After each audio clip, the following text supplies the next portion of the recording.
अब आगे बढ़ते हैं, अगली खबर का रुख करते हैं। आपको बता दें कि मोदी सरकार के 11 साल पूरे होने पर बीजेपी सुशासन का जश्न मना रही है और उधर विपक्ष पार्लियामेंट सेशन की लगातार मांग कर रहा है। इसी मुद्दे पर हमारी संवाददाता दृष्टि गुप्ता ने कांग्रेस की राष्ट्रीय प्रवक्ता सुप्रिया श्रीनेत से खास बातचीत की। क्या बातचीत है, देखिए। ये वो तस्वीर है जहां पर भारतीय मूल का एक स्टूडेंट जो अपनी आंखों में सपने और आकांक्षाएं लेके अमेरिका पहुंचा था, होनहार होगा तभी वहां तक पहुंच पाया था यूनिवर्सिटी में एडमिशन के लिए, उसको जानवरों की तरह पीटा गया, बूटों के तले रौंदा गया, हथकड़ी लगाई गई और डिपोर्ट करा गया। और वो गिड़गिड़ाता रहा कि मैं पागल नहीं हूं, ये मुझे पागल साबित करने की कोशिश कर रहे हैं। तो आज सवाल इस बात का है कि ये अकेला स्टूडेंट नहीं है, ऐसे तमाम स्टूडेंट्स हैं जिनके साथ ये हो चुका है। हमारे तमाम स्टूडेंट्स का वीजा नहीं प्रोसेस हो रहा है, हमारे तमाम स्टूडेंट्स का जो एडमिशन है वो कैंसिल हो रहा है। हमारे स्टूडेंट्स के लिए सरकार आवाज कब उठाएगी? सरकार चुप क्यों है? 682 हिंदुस्तानियों को हथकड़ियां और बेड़ियां पहनाकर अमेरिका अपने जहाज में ठूसकर, मिलिट्री जहाज में हिंदुस्तान भेज देता है। हमारी सरकार एक प्रतिकार नहीं कर पाती है। अमेरिका का राष्ट्रपति डोनाल्ड ट्रंप एक बार नहीं 12 बार कह चुका है मैंने सीज फायर कराया। वो ट्रेड की धमकी देते हैं, वो टैरिफ की धमकी देते हैं, वो कहते हैं इनसे हथियार खरीदो नहीं, फलाने से सस्ता तेल मत खरीदो। वो कौन होते हैं हमें धमकाने वाले? वो हमेशा अपनी धौंस हमारे तरफ जमा रहे हैं। असलियत यह है कि अमेरिका पाकिस्तान और इंडिया को एक सांस में बोलकर एक समकक्ष खड़ा कर रहा है। ऐसा कैसे हो रहा है और हम इस पर चुप क्यों हैं? हमारे प्रधानमंत्री चुप क्यों हैं? जब भी हिंदुस्तान की या हिंदुस्तानियों की तौहीन होती है तो प्रधानमंत्री का यह दायित्व बनता है कि आप अपने लोगों के लिए खड़े होइए, प्रतिकार करिए। नरेंद्र मोदी डोनाल्ड ट्रंप से बात कब करेंगे? आप बिना बुलाए लपके हुए पहुंच गए थे अमेरिका, आपकी भी तौहीन हुई, आपको वो लेने नहीं आए। आप अपनी तौहीन जितनी ही करवाइए, आप इस देश की और देशवासियों की तौहीन मत कराइए। आप कब बोलेंगे? आप चू क्यों नहीं कर पा रहे हैं डोनाल्ड ट्रंप के सामने?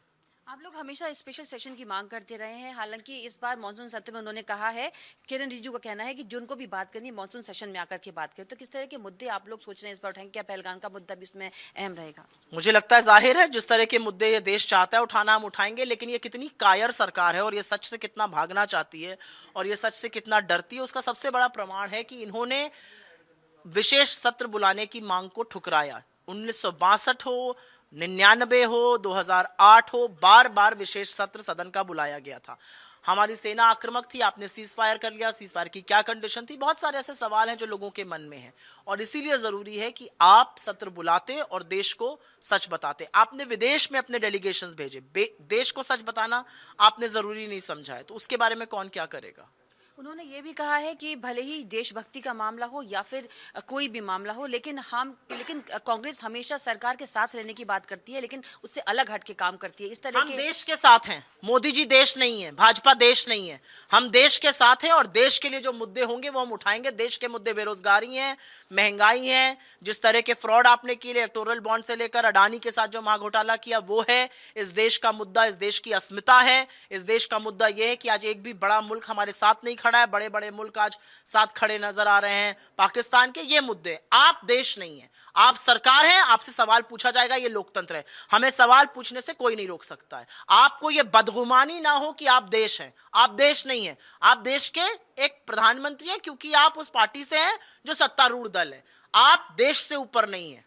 11 साल के सुशासन में उन्होंने ये भी कहा है कि कांग्रेस ये कहती रही कि हम गरीबी हटाएंगे, लेकिन हमने गरीबी हटाई है। 27 करोड़ लोग अब गरीबी रेखा से ऊपर उठ चुके हैं। ऐसे तमाम आंकड़े हैं जो बताते हैं कि लोग आर्थिक तंगी से परेशान होकर आत्महत्या कर रहे हैं। लोगों से जाकर ये माइक लीजिएगा, बाहर चली जाइएगा आईटीओ के पास, 2 रिक्शे वालों से पूछ लीजिएगा, वो आपको बता देंगे कितना उबारा है इस देश को। अगर इतना किया होता तो 80 करोड़ लोगों को फ्री का राशन ना देना पड़ता, 19 लोग रोज आर्थिक तंगी से परेशान होकर आत्महत्या ना करते। असलियत यह है गांव, गरीब, देहात में लोग त्राहिमाम कर रहे हैं। इस सरकार ने अर्थव्यवस्था को बिल्कुल बुरी तरह से चौपट कर दिया है। न निवेश हो रहा है, न कंजम्पशन हो रहा है। असलियत यह है कि जीडीपी 7% पे नहीं पहुंच पा रही है। बड़ी बड़ी बातें करते रहिए, जलेबी बनाते रहिए, आंकड़े उसके बिल्कुल इतर है। शुक्रिया हमसे बात करने के लिए।